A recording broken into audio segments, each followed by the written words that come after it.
पंचायत के रूप में घोषित हो चुके हैं, उन पर भी अब कार्य प्रारंभ हो चुका है।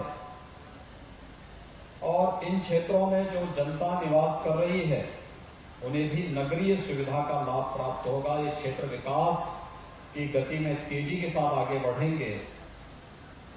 विकास जब होता है तो उसके साथ रोजगार भी साथ आता है, रोजगार भी इसके साथ होगा और रोजगार हर एक नागरिक के चेहरे पर खुशहाली लाने का एक माध्यम बनता है। मैं इस अवसर पर चौक के सभी नागरिकों को जिन्हें नगर पंचायत मिली है, पनियरा, परतावल, ब्रिजमनगंज के सभी नागरिकों को, इनसे जुड़े हुए हमारे जो विधायक और माननीय सांसद हैं, इन सबको भी हृदय से बधाई देता हूं। आप सबके प्रति मैं अपनी शुभकामनाएं देता हूं। वास्तव में पर्व और त्योहार हम सबकी खुशहाली का आधार बने, यही तो भारतीय मनीषा की मंशा थी। पर्व और त्योहार हर्ष और उमंग के माध्यम हमारे होने चाहिए। ये हर्ष और उमंग केवल एक विशिष्ट आयोजन के साथ ही न हो, बल्कि हमारे जीवन का हिस्सा बने। जीवन की सुगमता प्रधानमंत्री मोदी जी ने इसीलिए उस पर जोर दिया कि हर गरीब को मकान मिले, हर गरीब को शौचालय मिले, हर गरीब के घर तक विद्युत का कनेक्शन आ जाए, हर विद्युत को रसोई गैस का कनेक्शन मिल जाए, हर गरीब के यहां पर्यटन की सुविधाओं का विकास हो। यानी विकास हर एक स्तर पर होना चाहिए। और विगत 4 वर्ष के दौरान प्रदेश के अंदर जो विकास हुआ वह आप सबके सामने है। हमारे माननीय सांसदगण, विधायकगण, पदाधिकारीगण प्रदेश सरकार के 4 वर्ष के कार्यकाल के उपलक्ष्य में आपके बीच में आए होंगे। इन्होंने उस समय बताया होगा कि सरकार की कार्य पद्धति कहां से प्रारंभ हुई। मार्च 2017 में सरकार बनने के बाद हम लोगों ने सबसे पहला कार्य ही किया था किसानों का कर्ज माफी का। और मुझे अनुमान है कि अकेले महाराजगंज जनपद में 1 लाख किसान परिवारों का कर्ज माफी का कार्यक्रम संपन्न हुआ था, लगभग 1 लाख के आसपास की संख्या। इतनी बड़ी संख्या में, इसका मतलब 1 लाख का मतलब 5 लाख लोग सीधे सीधे उस योजना के अकेले महाराजगंज जनपद में लाभान्वित हुए। आज हम प्रदेश के अंदर जब प्रधानमंत्री आवास योजना की बात करते हैं तो प्रधानमंत्री आवास योजना में प्रदेश के अंदर ग्रामीण और शहरी क्षेत्रों में 40 लाख लोगों को एक आवास उपलब्ध करवाया गया। हर गरीब के सिर ढकने के लिए छत हो जाए, एक आवास उपलब्ध हो जाए, उसके जीवन में एक नई उमंग और एक नई आशा देखने को मिलती है। यह क्षेत्र महाराजगंज, कुशीनगर, देवरिया, गोरखपुर, सिद्धार्थनगर, बस्ती, संत कबीर नगर, ये सभी जनपद ऐसे थे जो हर वर्ष 15 जुलाई के बाद से लेकर के मध्य नवंबर तक, जहां पर मस्तिष्क ज्वर से हजारों बच्चों की मौत होती थी, 1 से लेकर के 15 वर्ष तक के इन बच्चों का मौत का सिलसिला 1977 से लेकर के 2017 तक लगातार जारी रहा। लेकिन भाइयों बहनों, जो लोग आपको जाति के नाम पर बांटते हैं, जो लोग मत और मजहब के आधार पर बांटने का कार्य करते हैं, इन लोगों ने कभी भी इन सभी क्षेत्रों में होने वाली मौतों पर संवेदना दिखाने का प्रयास नहीं किया। जब उनकी सरकारें थी तब न स्वास्थ्य की सुविधा थी, न शौचालय की व्यवस्था की और न ही पेयजल की व्यवस्था की।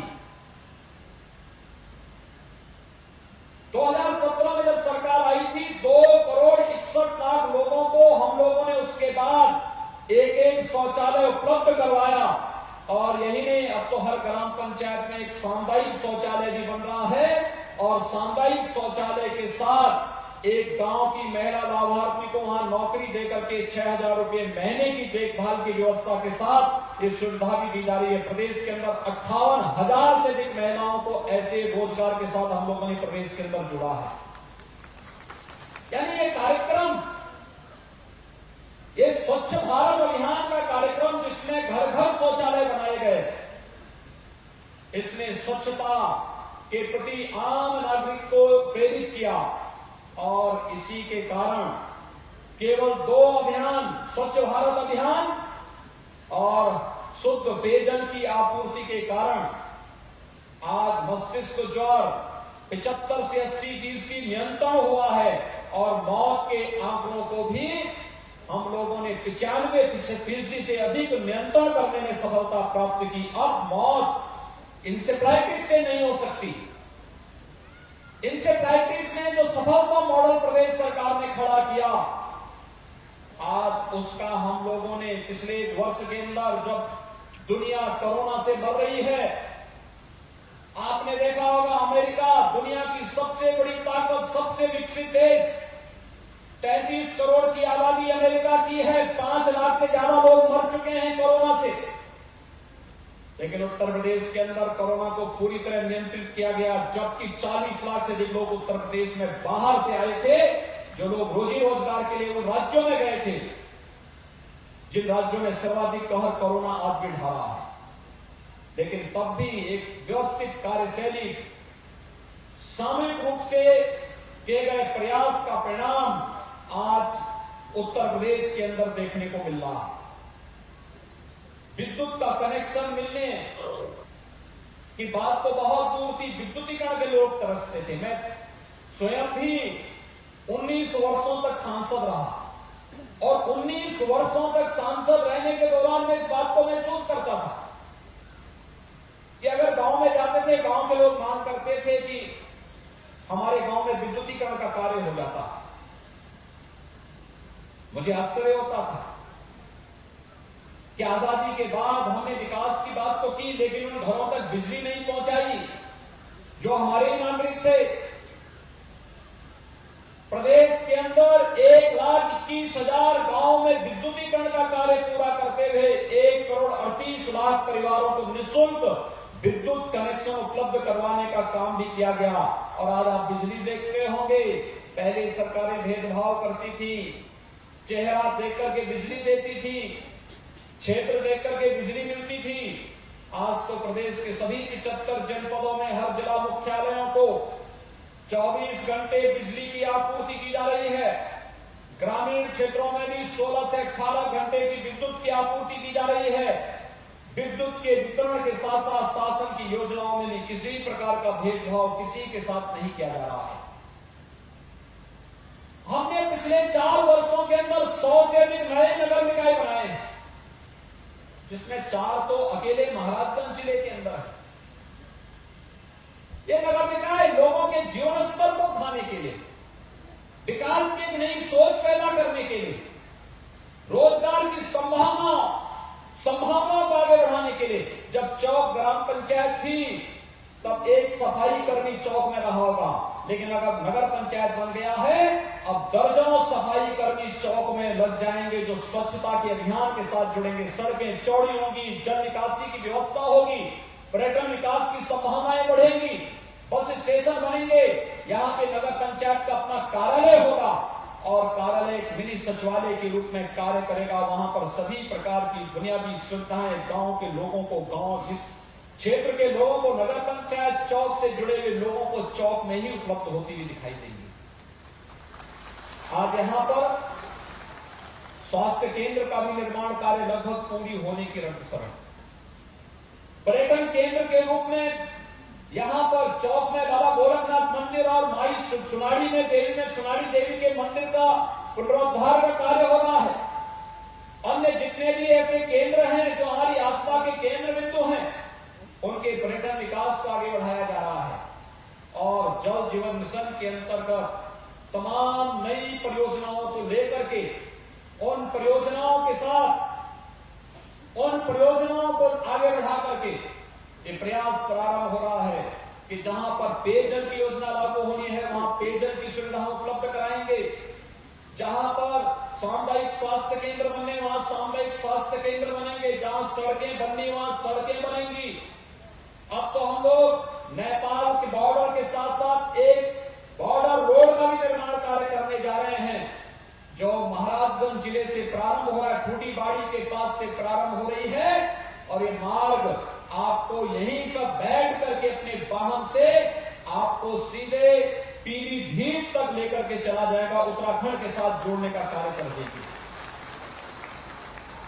ये यहां के लोगों की सुविधा के साथ साथ सुरक्षा की दृष्टि से भी इस क्षेत्र में पुलिस की पेट्रोलिंग के लिए, एसएसबी की पेट्रोलिंग की दृष्टि से भी महत्वपूर्ण होगा, जिससे कोई भी व्यक्ति यहां की सुरक्षा के साथ सेम नहीं लगाने पाएगा। और नहीं तो इस सीमावर्ती क्षेत्रों में हमें आना पड़ता था, यहां पे आकर के हमें आंदोलन करना पड़ता था, यहां पर तमाम प्रकार की आपराधिक गतिविधियों को अंजाम देने वाले तत्व सीमा के इस पार उस पार अव्यवस्था फैलाते थे और आम नागरिक परेशान होता था, किसान परेशान होता था, नौजवान बदनाम होता था, बहन और बेटियों की सुरक्षा में सेंध लगती थी, वे घबराई भी रहती थी। आज तो ऐसा नहीं हो सकता।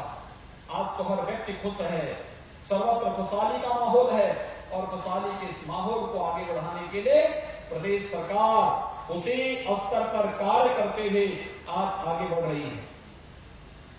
मुझे आज प्रसन्नता है कि चौक बाजार में जो गांव था, बड़ा गांव था, लोग बहुत दिनों से मांग कर रहे थे कि चौक में यहां पर ये नगर पंचायत हो जाती तो अच्छा रहता। मैं धन्यवाद दूंगा चौक गांव के लोगों को और उसके आसपास से जुड़े हुए उन गांव के लोगों को जो चौक नगर पंचायत में शामिल हुए हैं, इन्होंने बहुत सहजता के साथ ग्राम पंचायत से अब नगर पंचायत की तरफ लोग बढ़े हैं। और विकास अगर अच्छी दिशा में आप लोग किए तो आज तो नगर पंचायत बनी है, इसके बाद नगर पालिका बनेगी और आबादी 5 लाख से ऊपर जब किसी नगर पालिका परिषद की हो जाती है तो नगर निगम भी बन जाता है। नगर निगम बनने का मतलब सभी प्रकार की आधुनिक सुविधा वहां पर उपलब्ध होती हुई दिखाई देती है, व्यक्ति का जीवन स्तर उठता है, रोजगार और नौकरी की संभावनाएं बनती हैं। ये सभी चीजें एक साथ जुड़ती हैं। यहां पर नई नई चीजें बनेंगी, नई नई चीजें देखने को मिलेंगी। आपने विगत 4 वर्षों के दौरान बदलते हुए महाराजगंज को, बदलते हुए चौक बाजार को, बदलते हुए इस क्षेत्र के अन्य क्षेत्रों को देखा होगा। ये परिवर्तन एक शाश्वत व्यवस्था का हिस्सा बनना चाहिए और उस परिवर्तन के हम सब साक्षी बन सकें, इस भाव के साथ ही आज मैं यहां पर होली के एक दिन पहले आया हूं। याद रखना, हमारे पर्व हर उमंग और उत्साह के होते हैं। पिछली बार मैं शिवरात्रि के दिन आया था और शिवरात्रि के दिन आकर के यहां पर मुझे दर्शन करने का भी सौभाग्य प्राप्त हुआ था और साथ साथ यहां की तमाम उन परियोजनाओं के साथ हम लोग जुड़े थे। आज होली के एक दिन पहले आप सबके साथ जुड़ने, यहां पर मिलने, योजनाओं के लोकार्पण करने और नई परियोजनाओं को यहां पर देने का एक अवसर मुझे प्राप्त हुआ है। मैं यहां के प्रशासन से कहूंगा, हम लोग चारों नगर पंचायतों के लिए धन आवंटित करने जा रहे हैं। बजट में हमने व्यवस्था कर दी है और अप्रैल के बाद यहां पर चारों नगर पंचायतों के भवन निर्माण का कार्य युद्ध स्तर पर प्रारंभ हो, यह अभी से प्रक्रिया प्रारंभ हो जानी चाहिए। साथ साथ नगरीय क्षेत्रों में अगर लोग आ गए हैं तो उनको इसका एहसास होना चाहिए और ये एहसास स्वच्छता से प्रारंभ होना चाहिए। ये जिम्मेदारी हमारी भी होती है, प्रशासन भी करेगा, शासन सुविधा देगा, लेकिन हम लोग भी इस बात के साथ जुड़े। जल निकासी की प्रॉपर व्यवस्था होनी चाहिए, शुद्ध पेयजल हर घर नल की योजनाएं चारों नगर पंचायतों के साथ जुड़नी चाहिए। हम ग्रामीण क्षेत्र के साथ भी हर घर नल योजना जोड़ रहे हैं। अगर हमें इंसेफ्लाइटिस को, डेंगू को, कालाजार को, मलेरिया को, इन सभी को समाप्त करना है, हैजा जैसी बीमारियों को रोकना है, डायरिया को रोकना है,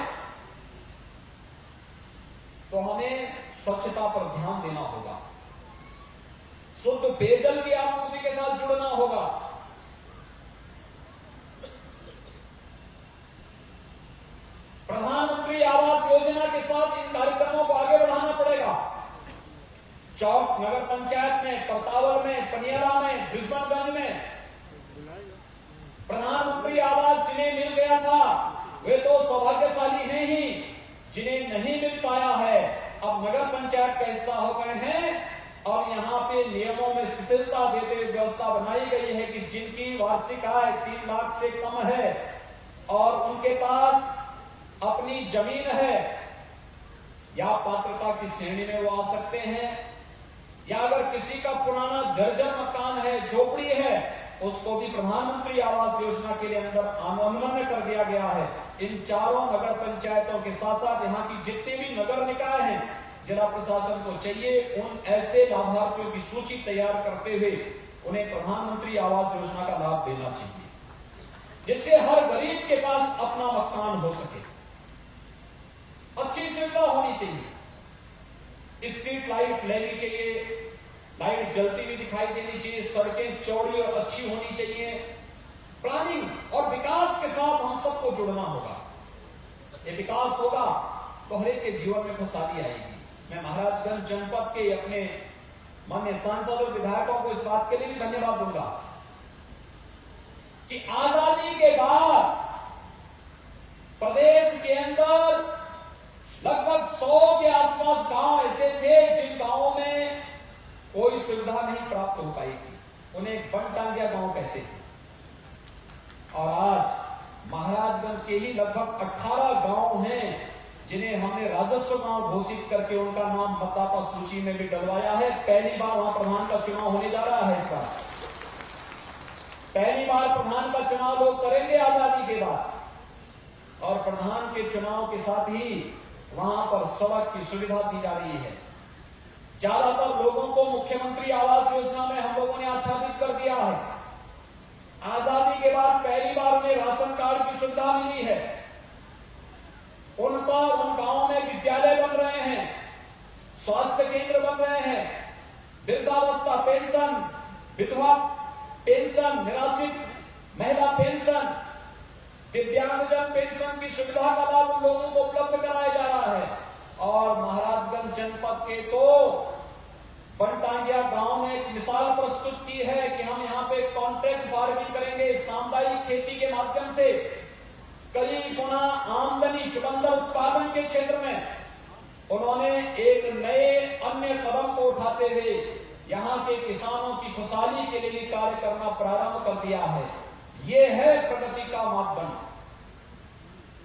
सरकार ने उन्हें राजस्व गांव घोषित किया और इन गांवों ने अपनी मेहनत से प्रशासन के साथ और जनप्रतिनिधियों के सहयोग और सानिध्य से आज वहां पर कॉन्ट्रैक्ट फार्मिंग करना प्रारंभ कर दिया है। ये कॉन्ट्रैक्ट फार्मिंग कई गुना उनकी आमदनी को बढ़ाएगा। जो लोग आज किसानों को गुमराह करने का कार्य कर रहे हैं, मैं उनसे पूछना चाहता हूं कि उन्हें कम से कम महाराजगंज के बनटांगिया गांव में आकर के देखना चाहिए कि कॉन्ट्रैक्ट फार्मिंग कैसे होती है।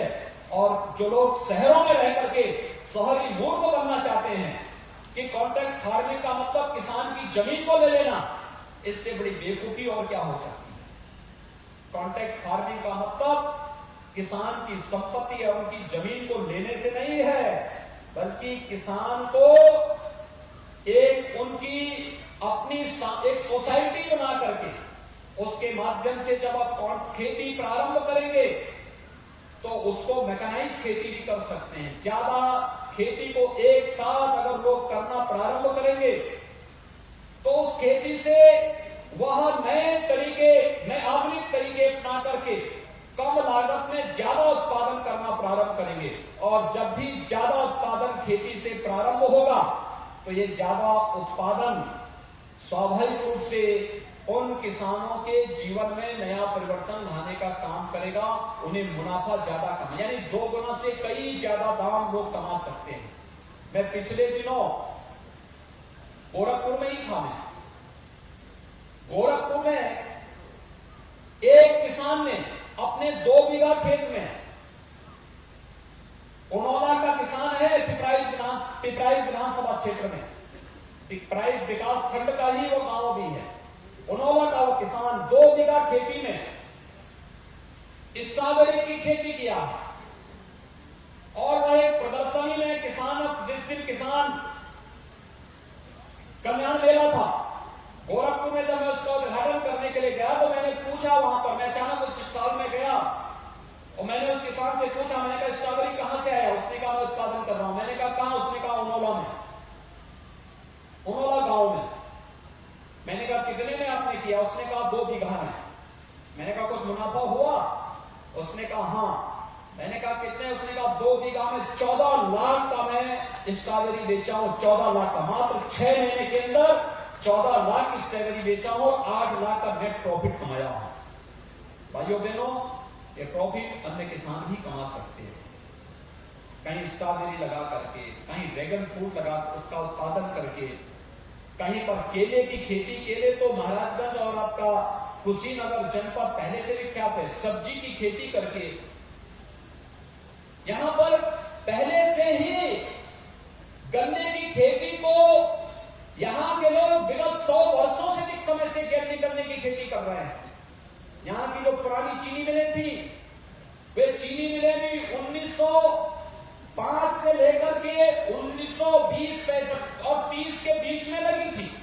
ये घुगली की चीनी मिल, आनंदनगर की चीनी मिल, सिसवा की चीनी मिल, ये जो पुरानी चीनी मिलें थी, ये उतनी पुरानी थी।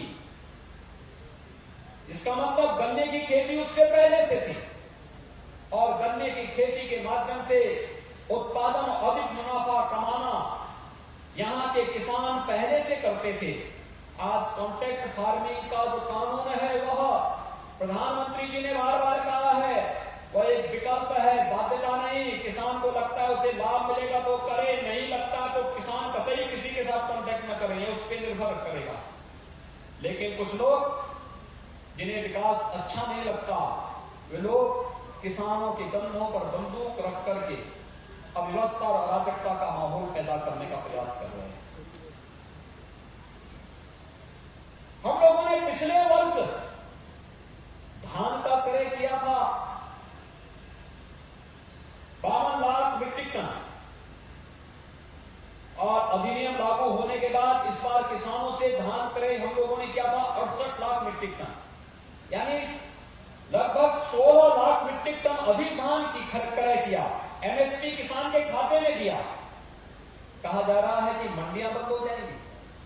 मंडियां तो बढ़ रही है। आज भी हमने एक मंडी का शिलान्यास किया, महाराजगंज जिले में भी किया। ये गुमराह करने वाली बात वे लोग कर रहे हैं जिनको जमीनी हकीकत की जानकारी नहीं। और मैं धन्यवाद दूंगा महाराजगंज जनपद के सभी किसानों को, जिन किसान बंधुओं ने गुमराह हुए बगैर अपनी खेती की, उन्नत खेती की तरफ ध्यान देकर के महाराजगंज जनपद के अंदर हर एक नागरिक के जीवन में खुशहाली लाने का काम किया और किसान आंदोलन से अपने आप को दूर रखा कि नहीं, हमें इस प्रकार की किसी भी गुमराह हुए आंदोलन को जो अव्यवस्था और अराजकता का कारण बनेगा, हम इसमें समर्थन नहीं करेंगे। इस संकल्प के साथ जो लोग आगे बढ़े। एमएसपी सरकार इसकी गारंटी दे रही है। एमएसपी पे अभी हमने 1 अप्रैल से गेहूं क्रय केंद्र स्थापित होने जा रहे हैं। लगभग 6000 गेहूं क्रय केंद्र हम प्रदेश के अंदर स्थापित कर रहे हैं और पहले से ही गेहूं का न्यूनतम समर्थन मूल्य भी घोषित कर दिया है। ये किसान पर निर्भर करता है कि अगर न्यूनतम समर्थन मूल्य से भी दाम किसान को बाजार में मिलता है तो किसान स्वतंत्र होगा कि बाजार में अपना उपज देकर के वहां से ज्यादा मुनाफा कमा सकता है। लेकिन अगर किसान को बाजार में ज्यादा दाम नहीं मिल रहा है तो न्यूनतम समर्थन मूल्य के जो सरकारी क्रय केंद्र है, चाहे वह मार्केटिंग के द्वारा स्थापित किए गए हों, एफसीआई के द्वारा स्थापित हो, पीसीएफ के द्वारा, पीसीयू के द्वारा या जिस भी संस्था के द्वारा स्थापित किए गए हैं, उनमें आप जाइए, अपनी उपज को तोलिए और आपको 72 घंटे के अंदर आपके बैंक अकाउंट में पैसा मिल जाएगा, जिससे कोई बीच में लेन देन करने का दुस्साहस नहीं कर पाएगा। न्यूनतम समर्थन मूल्य तो सरकार किसानों को दे ही रही है, फिर गुमराह करने का कार्य क्यों? ये वही लोग हैं जिन्हें विकास अच्छा नहीं लगता है। आज तो देश के अंदर हाईवे बन रहे हैं, रेलवे की लाइन बिछ रही है, एम्स बन रहा है, आईआईटी बन रहे हैं, आईआईएम बन रहे हैं आपने देखा होगा गोरखपुर का एम्स बन करके तैयार हो गया है।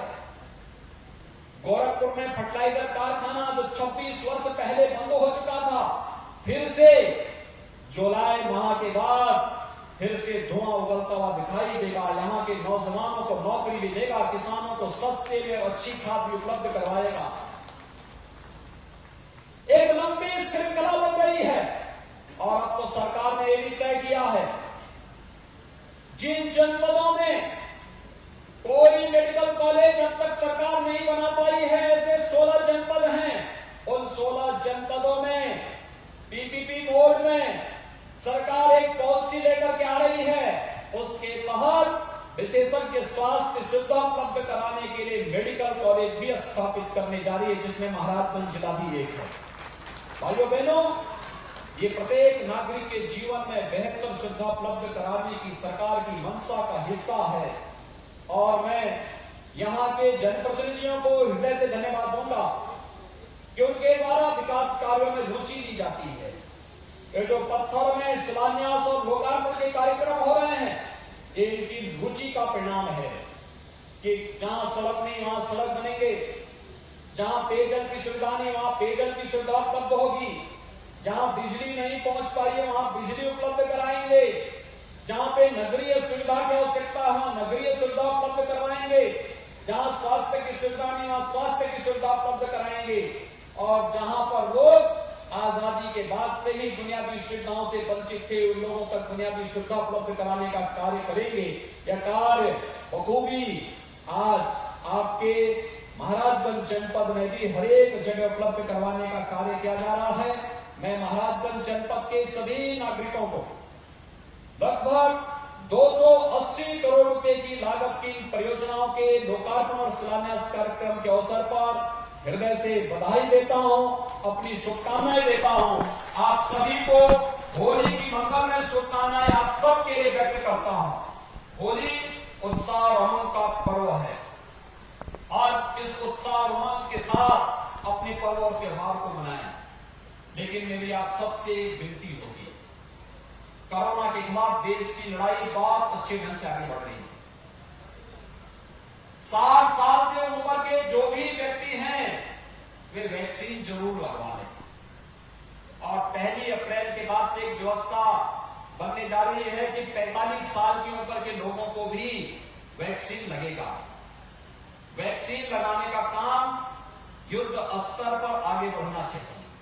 मैं जिला प्रशासन से भी कहूंगा कि स्वास्थ्य विभाग और जिला प्रशासन मिलकर के जनप्रतिनिधियों के साथ मिलकर के एक ऐसी रणनीति तैयार कर ले जिससे हर एक व्यक्ति को जो भी 45 साल से ऊपर का है पहले चरण में उनको हम वैक्सीन लगाने का काम समयबद्ध ढंग से आगे बढ़ा लें। लेकिन सावधानी और सतर्कता आवश्यक है।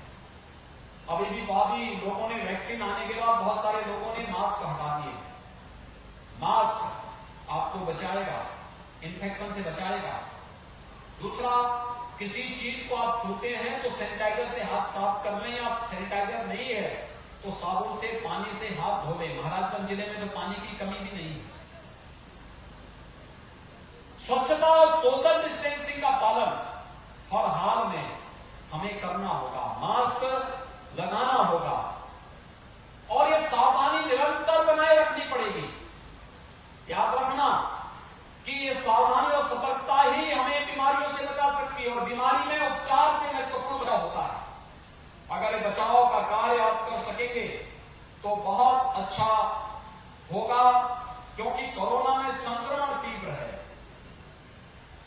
जो नया स्ट्रेन आया है भी महाराष्ट्र के अंदर बहुत खराब स्थिति है, पंजाब के अंदर बहुत खराब स्थिति है, तमाम अन्य राज्यों में, केरल में, कर्नाटक में, राजस्थान में बहुत अच्छी स्थिति नहीं, दिल्ली में भी बहुत अच्छी स्थिति नहीं। पंचायत चुनाव को देखते हुए, पर्व और त्योहारों को देखते हुए बड़ी संख्या में लोग आएंगे। जो लोग रोजी रोजगार के लिए उन राज्यों में है वो आएंगे। सतर्कता और सावधानी आवश्यक है। कोई भी व्यक्ति आता है, आप इसकी जानकारी जिला प्रशासन को दीजिए। जिला प्रशासन उनको ट्रेस करे और फिर उनकी टेस्टिंग कर ले। जो भी संदिग्ध हो, आरटीपीसीआर का टेस्ट उनका जरूर हो जाए। अगर उन्हें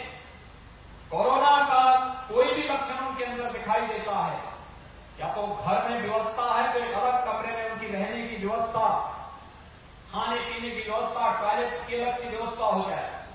घर में व्यवस्था नहीं तो आप हॉस्पिटल में जाइए, फोन करिए, एम्बुलेंस आएगी, हॉस्पिटल में आपको ले जाएगी। हॉस्पिटल में सभी सुविधाएं फ्री में है, दवा से लेकर के और वहां पे खाने पीने रहने की सारी सुविधा फ्री में उपलब्ध कराई जाएगी। मैं आह्वान करूंगा कि हम सावधानी और सतर्कता कोरोना के प्रति जरूर रखें। पर्व और त्योहार ये हर्ष और उमंग के त्योहार जरूर हैं, उल्लास के जरूर हैं, लेकिन हमें सावधानी और सतर्कता के प्रति आगाह भी कर रहे हैं। हम लोग होलिका दहन का कार्यक्रम कल करेंगे, लेकिन होलिका दहन बुराइयों को समाप्त करने का, बुराइयों को छोड़ने का आयोजन होना चाहिए। खुले में शौच नहीं करेंगे, गंदगी नहीं करेंगे।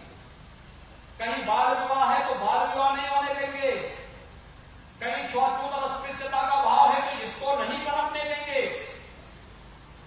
समाज में कहीं कोई कुरीति है, उस कुरीति को दूर करेंगे। एक भाव पैदा होना चाहिए, समाज के प्रति एक आत्मीयता का भाव होना चाहिए, विकास के प्रति एक सोच होनी चाहिए, देश के प्रति एक सोच होनी चाहिए। और इस सोच को आगे बढ़ाने के लिए ही आज हम सब यहां पर उपस्थित हुए हैं। मैं एक बार फिर से महाराजगंज वासियों को 280 करोड़ रुपए की परियोजनाओं के लोकार्पण और शिलान्यास के लिए हृदय से बधाई देता हूं। जनप्रतिनिधियों ने जो प्रयास किया है इन योजनाओं को लाने के लिए, इसके लिए उनकी प्रशंसा करते हुए उन सबको हृदय से धन्यवाद देता हूं। चौक वासियों को विशेष रूप से, जिन्हें नगर पंचायत मिली है, नगर पंचायत के साथ यहां तमाम प्रकार के कार्य होते हुए दिखाई दे रहे हैं। आगे भी विकास के कार्य तीव्र गति से आगे बढ़ेंगे। इस विश्वास के साथ मैं आप सबको हृदय से बधाई और शुभकामनाएं देता हूं।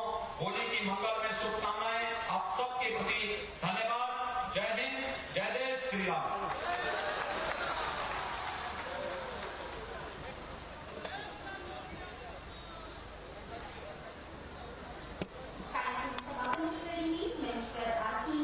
माननीय विधायक सदर महाराजगंज से सादर अनुरोध है कि आप अपनी वार्तालापों के लिए कृपया आ जाएं।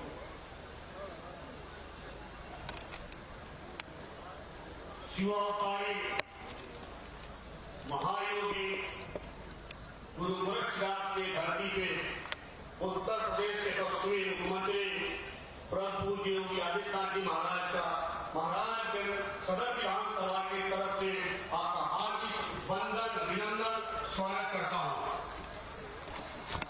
आपके आने से चौक बाजार 2 साल पूर्व हमने इसी मंच से आपसे आग्रह किया था कि चौक